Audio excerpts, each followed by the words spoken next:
Was that the new lot? Right, well, as I promised, here is the install for the LED mirror. And I have left nothing out in this video. You will see every step of the way. So far, you've seen where I'm going to put the fuse spur. I'm going to put it behind the mirror so it's tucked away. I checked for studs, and I've cut out my hole with a multi-tool. So it turns out this is the plasterboard that has insulation attached to it. So I had to cut that out. And if you haven't got one of these CK little electric screwdrivers, you just got to get one, because if you're a proper Sparky, look, you can use them for term. Like, it is just the best. This it's such a time saver. It really, really is.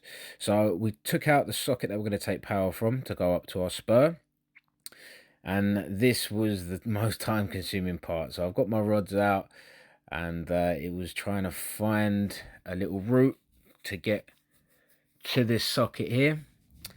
So I ended up getting my little fishing hook. That's all I know how to call it, a little hook. And I managed to hook it once it was down there. I'm making this look easy, but this took effing ages. Really, really did. It was long, but we got it in the end to here. And then now it's time to tape it up.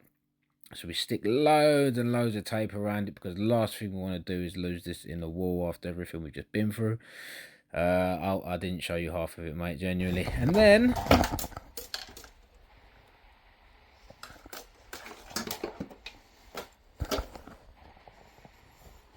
she broke on me. Of course she did. One-time tools, we call them.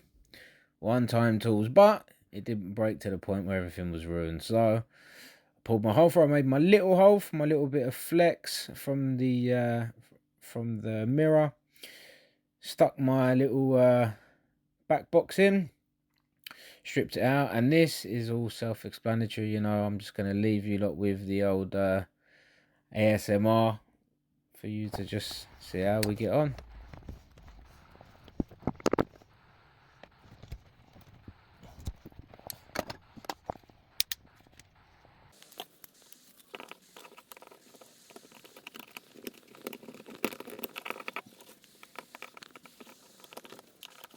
And I'm back. So a lot of people do this, a lot of people don't do it. I prefer to, when I've got a single cable going into a single terminal, I like to double it up. Obviously, when you've got more than one cable in, it's not always ideal because it's not big enough, whatever.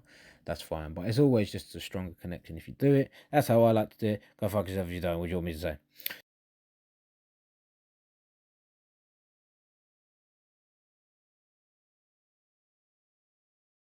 Right, so now onto the socket. Same again, really. I'm just going to let it play. I'm going to show you lot, you know, how we wire up the socket with the extra bit of cable from the spur. Just so you lot know, whenever you spur off from a ring circuit, whatever, if it's in 2.5, the run from the power source to the spur would need to be also in 2.5.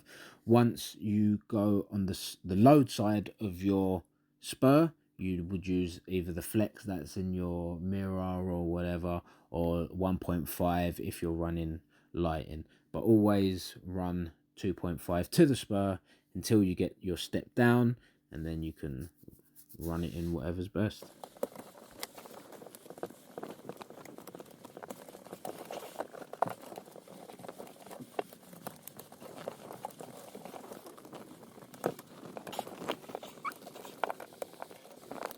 So now that that's done, it's time to test it. So we flicked everything back on while it was all still, you know, loose, not screwed up to the wall. And this is all I'm going to show you for now. You are going to see the big reveal at the end, but not just yet. And then, of course, yeah, we drop our little 13 amp, stick our 3 amp in. There's the 13. That's what comes standard in all spurs. So just make sure of that when you are doing this at home or at work.